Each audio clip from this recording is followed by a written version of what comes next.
All right, so before I start on what I actually came here to talk about, I want to say this whole circus outside is absolutely ridiculous. And I do appreciate the board taking the time to Ms. Sessom to come back to call a vote on that today.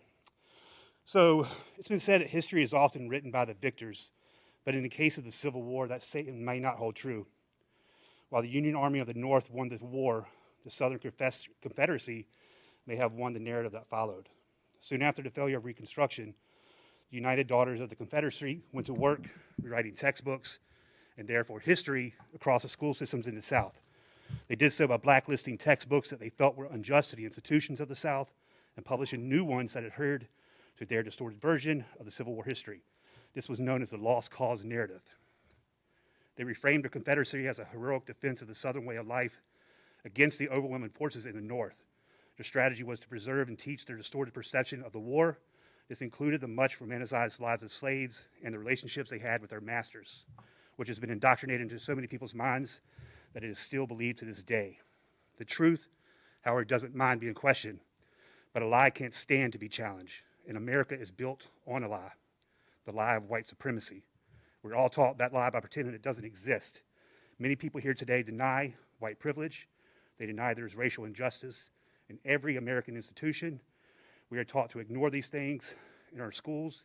Teachers are supposed to pretend that it doesn't exist.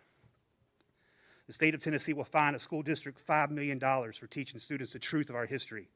They are forced to teach their students a lie of how our founding fathers were great, moral, and just men.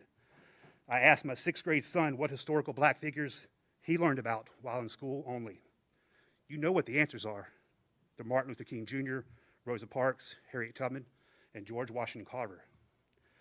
This means our teachers are omitting so much history, such as Elizabeth Mambet Freeman, who sued and won her freedom in 1781, or Black Wall Street, or the Tulsa Race Massacre of 1921, where there were more than 300 black residents that were killed by whites.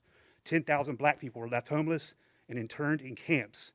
This is not to mention the historic Greensboro set-in, or the massacre perpetrated by white supremacists in 1898, right down the road in Wilmington. History sometimes is ugly, and we should be ashamed of it, but black history is also American history. Now let's talk about critical race theory. Let me start by saying CRT is an academic framework used to assess inequity in higher education, not something that's being taught in our public schools. With that said, what is wrong with teaching our children the truth behind 500 years of lies of white supremacy?